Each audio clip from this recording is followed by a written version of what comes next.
오늘은 복음의 삶 세 번째 헌신에 대해서 같이 말씀을 나누려고 합니다. 우리 짤막한 우리 영상 같이 한번 보고 우리 시작을 하도록 하겠습니다.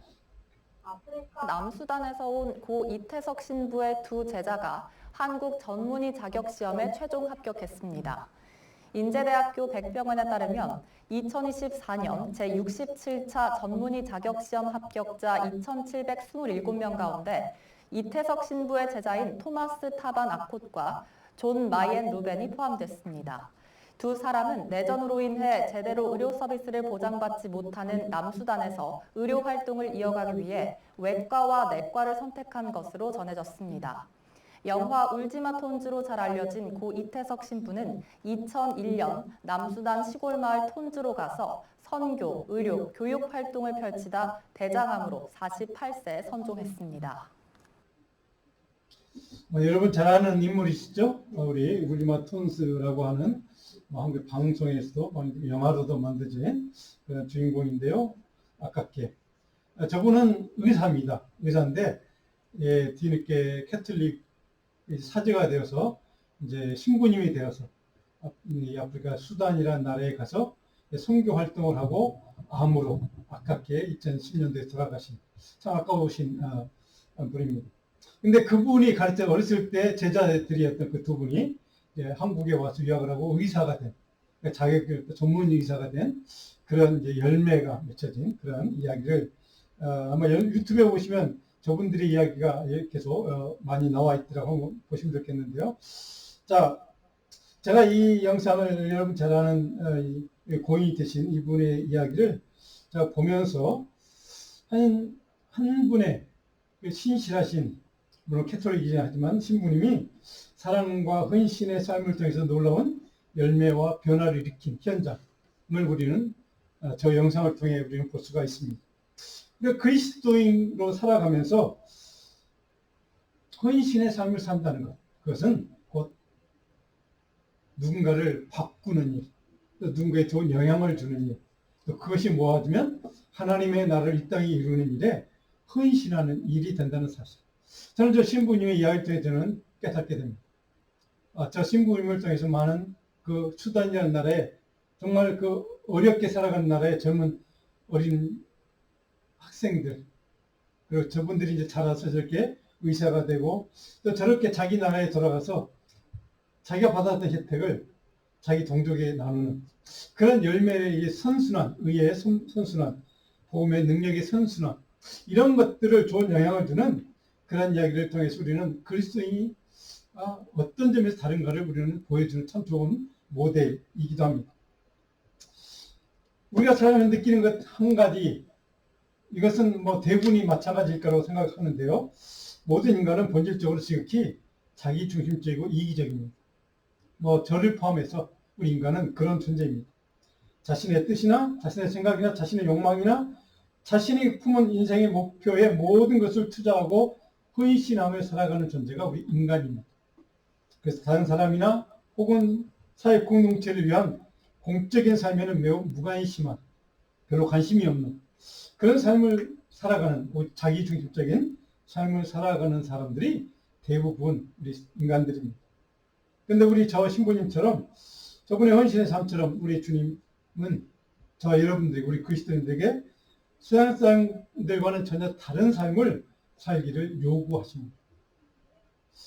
본문의 두 주인공, 오늘 지금 읽었던 본문에 기록된 사사 드보라, 우리가 잘 아는 인물입니다.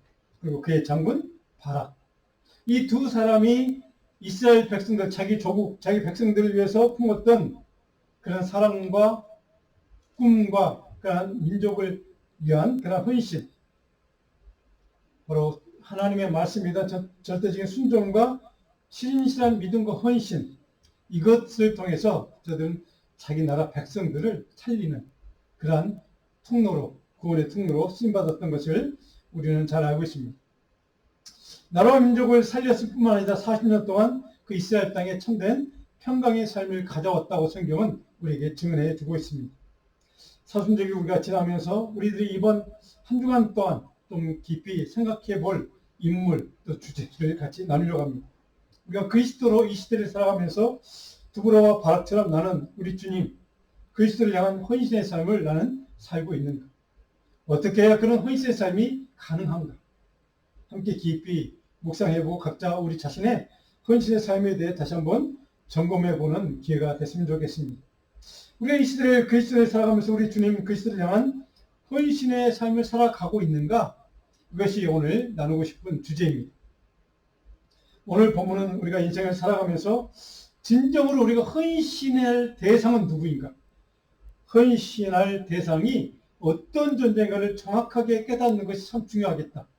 대부분의 사람들은 자기 자신의 목표, 목적, 그것을 위해서 헌신하며 살아가지만 우리 그리스도는 헌신의 대상이 달라야 한다는 겁니다. 도대체 누가 그 무엇이 우리의 헌신의 대상이 되는가? 오늘 본문의 이야기는 우리 사사기 4장에 보면 그 이야기가 쭉 설명이 되어 있습니다. 그 사건을 경험하고 난 다음에 이제 드보라와 이 바락이 이제 하나님 앞에 감사하며 찬양하는 이야기가 오늘 5장에 있는 이 시로 기록하고 있습니다. 기원전 1200년, 지금부터 한 3000년 전이죠. 그런 시기에 성경에서는 그 시대가 사사시기라고 성경은 우리에게 가르쳐 줍니다. 근데 당시에 이스라엘 백성과 당시에 그 가나안 땅의 강대국이 뭐 몇 개가 있습니다. 근데 하수비한 나라가 있습니다. 그날에 장군이 있고 강력한 무기가 있는 그런 장관이 있습니다. 바로 시스라는 인물입니다. 그 사람이 그 장군이 이끈 군대, 바로 그 군대와 싸우는 이야기가 사장에 쭉 기록됐습니다. 당시 이스라엘 백성들은 가나안 족속에 하솔날의 왕 야빈이라는 인물이 있습니다. 그 야빈에게 엄청난 핍박과 탄압을 당합니다. 그러니까 그들이 힘이 세니까 이스라엘 백성들 거의 종 삼다시피 우리가 우리 수요일마다 살펴보는 것처럼 애굽에 포로된 이스라엘 백성처럼 그렇게 지금 핍박을 당하는, 고난을 당하는 이스라엘 백성들의 역사가 기록되어 있습니다. 그 와중에 이 사사로 부름받은 인물이 이제 드보라가 등장을 합니다. 거의 20년 동안 그런 핍박, 말할 수 없는 고통을 당했던 종살이 같은 고통을 당했던 이스라엘 백성들에게 하나님은 사사 드보라를 통해서 그들을 구원하는 역사, 이야기가 4장에 쭉 기록됐습니다. 자, 근데 4장을 쭉 보면 드보라의 명령을 받아서 바락이라는 장군이 군대를 이끌고 다볼산이라는 곳으로 이제 집결합니다. 거기서 저 적군과 하솔의 군대와 싸워야 되겠다. 그래서 그 산으로 몰려갑니다. 왜? 하솔의 군대가 이끌고 있는 강력한 무기 가운데가 철병거가 있습니다. 900대가 있었다고 합니다. 그 병거를 싸워서 이기려면 산 위에 가야 유리합니다. 왜냐하면 병거가 산에는 못 다니니까요. 그 산으로 모여야 된다고 그래서 하나님이 이제 다볼산 쪽으로 모여라 이렇게 명령에 따라 이제 갔습니다. 그래서 거기서 싸워야 되겠다 하고 집결합니다. 그래서 하솔의 군대가 이제 이렇게 쳐내려오고 이스라엘 군대가 올라가는 이제 이렇게 상황이 전개가 됩니다. 그런데 시스라라는 장관이 그 하솔의 군대입니다. 장관이 그 철병거들을 갑자기 기손강으로 돌립니다. 그러니까 다볼산으로 와야 정상인데 거기서 싸워야 정상인데 갑자기 이 기손이라는 강으로 그들이 돌아서 평야지대로 싸우러 옵니다. 왜 그럴까요? 전차 부대는 평야에 달릴 수 있어야 싸움이 유리하거든요. 그러니까 그들이 유리한 곳으로 선택해서 이렇게 옵니다. 자, 그래서 그것이 만나는 장소가 이스라엘 평야라고 합니다. 자, 지난번 성지순례 갔을 때 사진을 몇 장을 찍어 오긴 했는데 이 성지순례에 가면 꼭 들르는 그 지나가는 곳이기도 합니다. 이 이스라엘 평야라고 하는 곳입니다. 근데 이스라엘이란 말은 하나님이 씨를 뿌리신다. 그래서 굉장히 비옥한 땅, 평지입니다. 굉장히 그래서 농사를 많이 하는 땅이기도 합니다. 그래서 이스라엘 평야에 가서 이제 싸워야 되는 상황이 된 겁니다. 그런데 이스라엘 백성들 군대는 산에 싸워 유리하고 저 적군은 평지에 싸워 유리하고 이런 상황이 벌어져서 어떻게 할까 보면 하나님이 사사기 4장 6절에 7절을 보면 이렇게 명령하십니다. 한번 읽어볼까요? 드보라가 아비노압의 아들 바락을 불러다가 이르되 이스라엘 하나님 여호와께서 이같이 명령하지 아니하셨느냐 너는 10,000명을 건드리고 다볼산으로 가라. 내가 야빈의 군대 장관 시스라와 그의 병거들과 그의 무리를 기손강으로 이끌어 내게 이르게 하고 그를 내 손에 넘겨주리라. 갑자기 하나님이 이상한 말씀을 하세요. 다볼산 누가? 근데 적군 어디로 온다고? 기손강으로 이렇게 돌아옵니다. 근데 하나님이 7절의 말씀, 내가 야빈의 군대장관 시스라와 그의 병거를 그의 무리들을 어디로 이끈다고 기손 강으로 이끌 것이다. 거기서 너희에게 붙여줄 거야. 너희들이 거기서 묻지게 할 것이다. 지금 산으로 가라고 명해서 다볼산을 가고 있는데 기손강으로 그들이 이끌어낸다라고 말씀하셨어요. 이스라엘 백성들에게는 이해가 안 되는 말씀을 지금 하나님이 하고 있는 겁니다. 그런데 우리가 싸울 유리한 곳을 포기하고 지금 평화로 가란 말인가? 이렇게 하나님 말씀 이해하지 못하는 이스라엘 백성들, 그럼에도 불구하고 사사 드보라와 바락은 장관은 하나님의 말씀, 이해할 수 없는 그 말씀에도 그들은 정 한마디 하지 않고 항의 한마디 하지 않고 그대로 예스 하고 그 말씀에 순종합니다. 자, 이런 상식적으로 이해할 수 없는 명령을 받았지만 바로 하나님의 말씀이기 때문에 그들은 한마디 대꾸하지 않고 그대로 순종해서 알겠습니다 라고 전쟁에 나아가는 이스라엘 백성들 드보라와 바락의 모습을 우리는 보게 됩니다. 고지의 유리함을 버리고 평지로 나가서 싸워야 되는 상황이 됐는데도 그들은 순종하고 갔다는 사실. 참 어려운, 제가 이따 좀 지도를 보고 설명을 드릴 텐데요. 이스라엘 백성들의 마음속에는 아마 의심이 있었을 것입니다. 왜 하나님이 그렇게 말씀할까?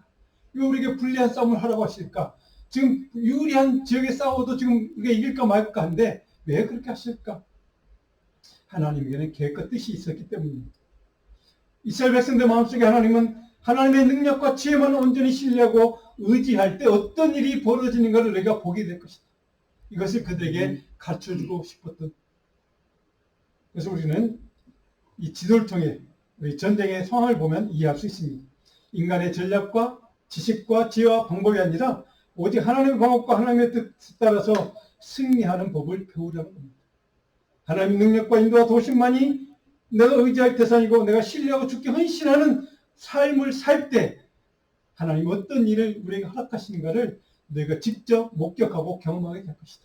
그것을 배우라는 겁니다. 우리 지도를 몇 장을 보시면 우리 앞으로 다시 한번 넘어가 볼까요? 잘 안 볼 텐데 여기가 다볼산입니다. 이가 이스라엘 광야고 여기 이스라엘 골짜기고 이가 아까 얘기한 강이 있습니다.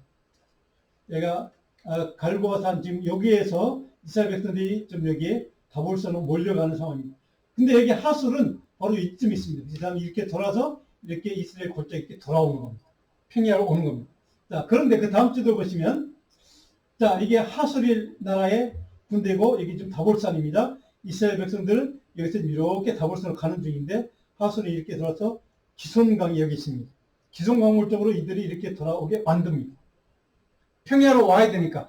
이거 이스라엘 평야가 바로 여기거든요. 자기들은 유리한 곳에 간다고 간 겁니다.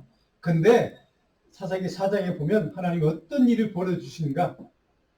바로 이 기손강이 있죠? 갑자기 비가 옵니다. 기손강이 넘쳐납니다. 그래서 비가 쭉 이렇게 갑자기 철병거가 이렇게 오다가 비가 오니까 땅이 어떻게 되겠습니까? 진흙바닥이 되겠죠? 그러니까 마차가 움직이지 못합니다. 병거가. 그래서 병거를 다 두고 차기 위해서 그 적군이 다 도망가 버립니다. 그렇게 해서 이스라엘 군대가 이렇게 해서 이렇게 쳐서 그들을 다 무찌르는 이야기가 사사기 4장에 기록되어 있습니다. 하나님의 방법입니다. 인간의 방법으로는 아무리 전술상으로 이해해 보려고 해도 이해가 안 되는 명령을 하나님이 하셨는데 저런 하나님의 방법이 예비된 준비된 하나님의 방법이 있었다는 사실을 그들은 저 사건을 통해 경험하게 되고 우리가 의지할 것 오직 하나님의 말씀과 하나님에 대한 신뢰와 의지함으로 나아갈 때 저는 승리를 불가능한 전쟁에도 승리하게 하신다는 사실을 그들은 몸소 경험하고 오늘 그 하나님 앞에 은혜 앞에 감사하는 마음으로 드린 찬양이 오늘 5장의 이야기입니다. 자, 이 지도를 보면서 이해할 수 있는 것처럼 또 이 지도를 보면 다음 장 한번 넘겨볼까요? 지도를 보시면 이 이스라엘 평화 그 다음 장 넘기시면요.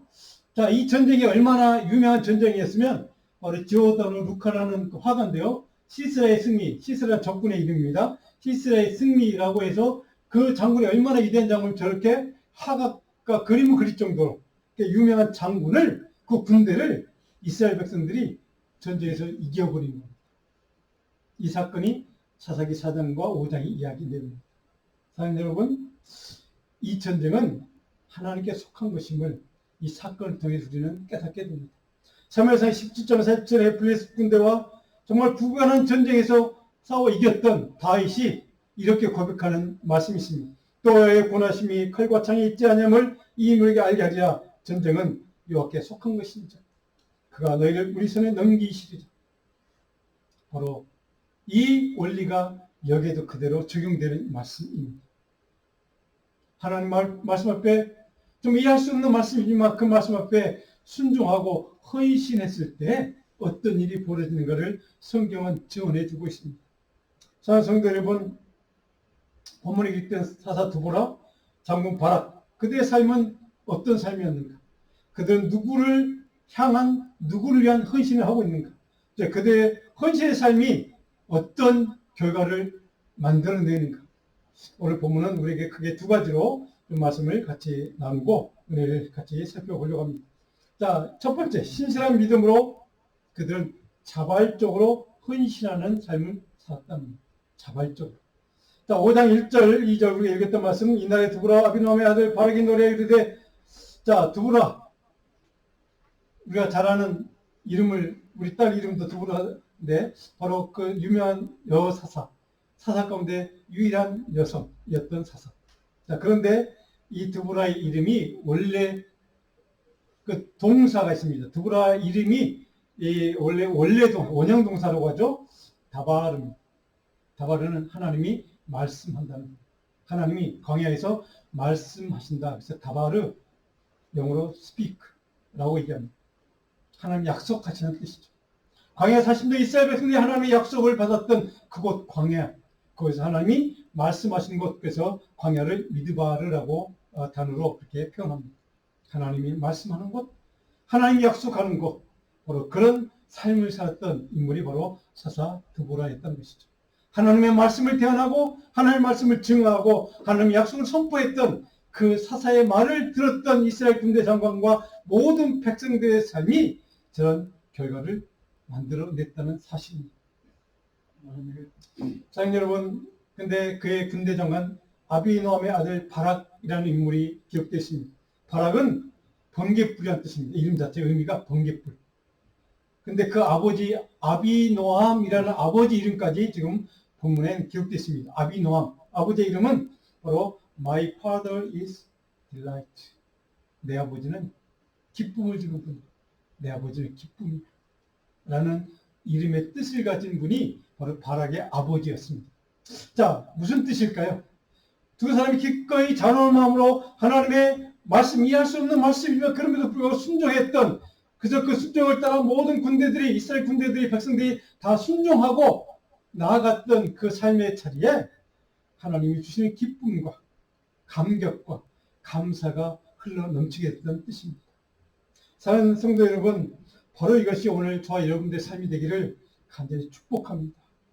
하나님 말씀 앞에 감사하는 마음으로, 순종하는 마음으로, 헌신의 마음으로 나아갔을 때 하나님 저와 여러분의 삶에 주시는 한없는 은혜와 감사와 기쁨, 이런 삶이 오늘 저와 여러분의 삶이 되기를 간절히 소원합니다. 왜? 2절에 보니까 이렇게 기록됐습니다. 백성이 즐거이 헌신하였습니다. 백성들이 그 드보라와 바락의 순종과 헌신을 본받아서 모든 백성들이 다 같이 기쁜 마음으로 즐거이 자원해서 헌신했다라고 기록합니다. 지도자가 헌신하니까 백성들이 다 따라서 본받아서 헌신했다는 뜻입니다. 이것이 성경의 영적인 원리고 하나님 나라의 원리입니다. 근데 2절에 보니까 여호와를 찬송하라. 그렇게 하나님이 헌신했더니 좋은 일을 만들어 주셔서 승리를 주셔서 이제 하나님을 찬송하는 삶을 우리가 살겠다라고 그들은 결심한 겁니다. 이 헌신했다는 말을 오늘 설교 제목에다 꼭 좀 주목해서 기억했으면 좋겠습니다. 나답이라는 히브리 동사인데 이 말은 기쁜 마음으로 주저하거나 주체함이 없이 두려움이 없이 아낌없이 자신을 드렸다는 뜻입니다. 이것이 헌신입니다. 그리스도의 헌신이라 기쁜 마음으로, 자원하는 마음으로, 주저함이 없이 두려움 없이 아낌없이 자신을 하나님을 위해서 드리는 것. 이것이 크리스천의 헌신의 의미입니다. 자, 여러분, 바로 이것이 드보라의 삶이었고 바락의 삶이었고, 그래서 그것을 본 백성들과 군인들이 과감하게 담대히 두려움 없이 그 전차 부대를 위해서 싸워서 나가겠다고 순종했던 그 자리에 하나님이 저렇게 엄청난 승리를 가져다 줬다는 사실입니다. 오늘 9절 마지막 절에 내 마음 이스라엘 백성 방백을 사모하는 그들의 백성 중에서 즐거이 헌신하였으니 여호와를 찬송합니다. 방백들, 지도자들이 먼저 하나님의 말씀에 기꺼이 헌신했다는 것을 다시 한번 반복합니다. 하나님의 백성들이 기쁨으로 전하는 마음으로 하나님의 일을 위해서 헌신했을 때에 바로 하나님은 그들로 하여금 하나님을 경배하고 찬양하고 예배할 수 있도록 좋은 기쁨의 일을, 은혜의 일을, 하나님의 크신 긍휼을 그들에게 베풀어 주셨다는 뜻입니다. 우리가 이 땅을 살아가면서 정말로 무엇을 위해서 헌신하는 삶을 살 것인가? 누구를 위해서 헌신하는 삶을 살 것인가? 우리 주님처럼 내가 아닌 그 누군가를 위해서 헌신하고 사는 삶이 우리에게 필요하다는 겁니다.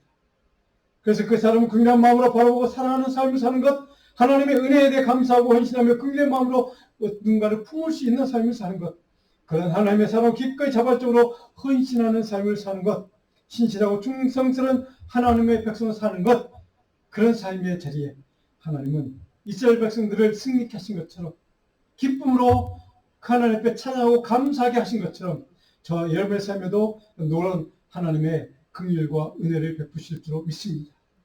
저 여러분의 삶이 그렇게 하나님 앞에 감사하며 기쁨으로 경배하며 찬양하는 삶이 되기를 간절히 축복합니다.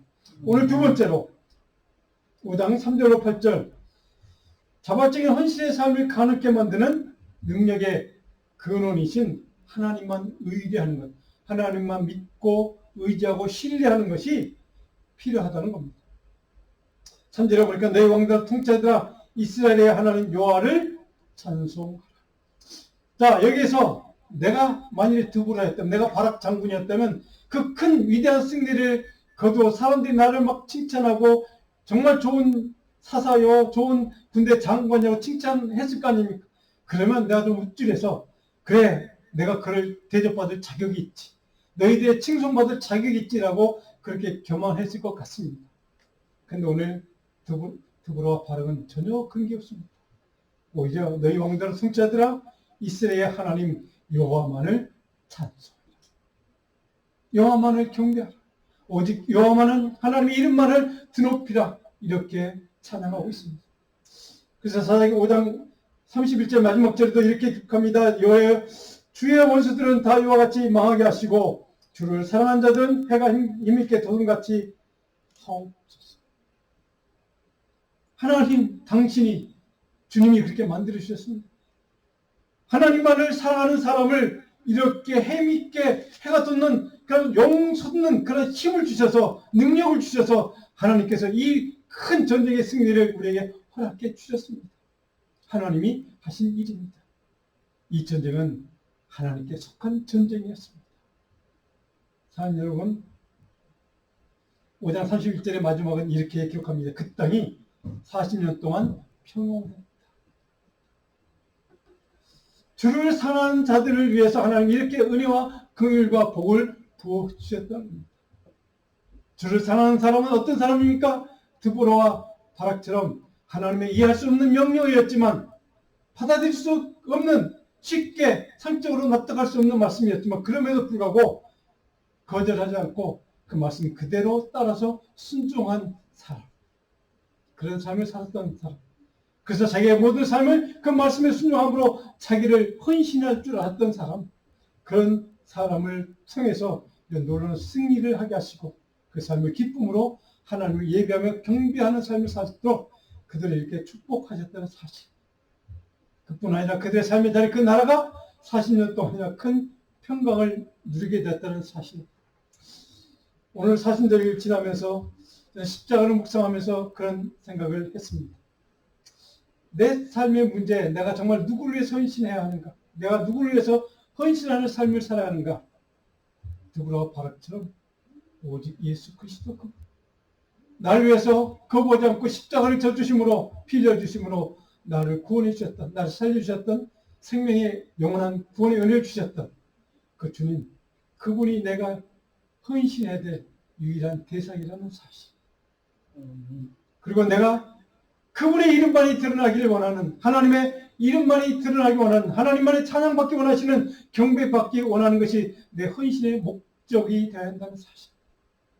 이것이 다시 한번 이 사순절을 지나면서 우리가 다시 회복해야 될, 다시 찾아야 될, 다시 기억해야 될 가장 중요한 영적인 교훈이었습니다. 사랑하는 성도 여러분, 그 전쟁에 있어서 위대하게 승리했던 두 사람 드보라와 바락은 결코 교만하지 않았습니다. 그 전쟁의 승리의 원인이 하나님께 있음을 그들은 인정했고 고백했고 그것을 백성들에게도 나누었습니다. 그 동기의 비결을 오늘 31절, 5장 31절을 보니까 주를 사랑하는 사람, 그 사랑하는 사람들에게 베푸신 하나님의 큰 능력과 인도하심과 도우심이었다는 사실을 분명하게 그들은 선포하고 있습니다.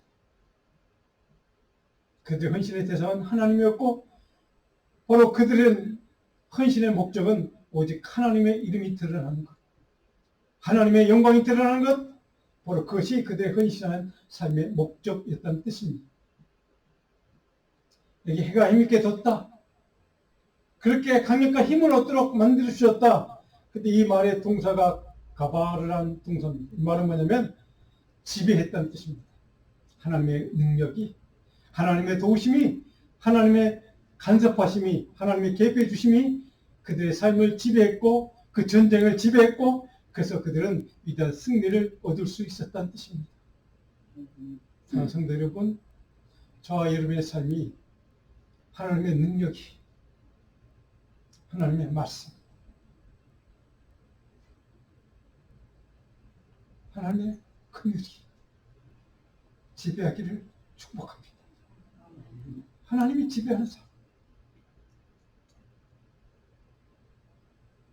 저와 여러분의 인생을 하나님이 지배해 주시고 하나님 말씀이 다스려 주시고 저와 여러분의 삶의 자리를, 우리 가정을, 우리 교회를 하나님이 다스려주는 삶, 하나님 말씀이 지배하는 삶을 우리가 살 수 있다면, 그런 헌신의 삶을 우리가 살 수 있다면 저희는 반드시 승리할 것입니다.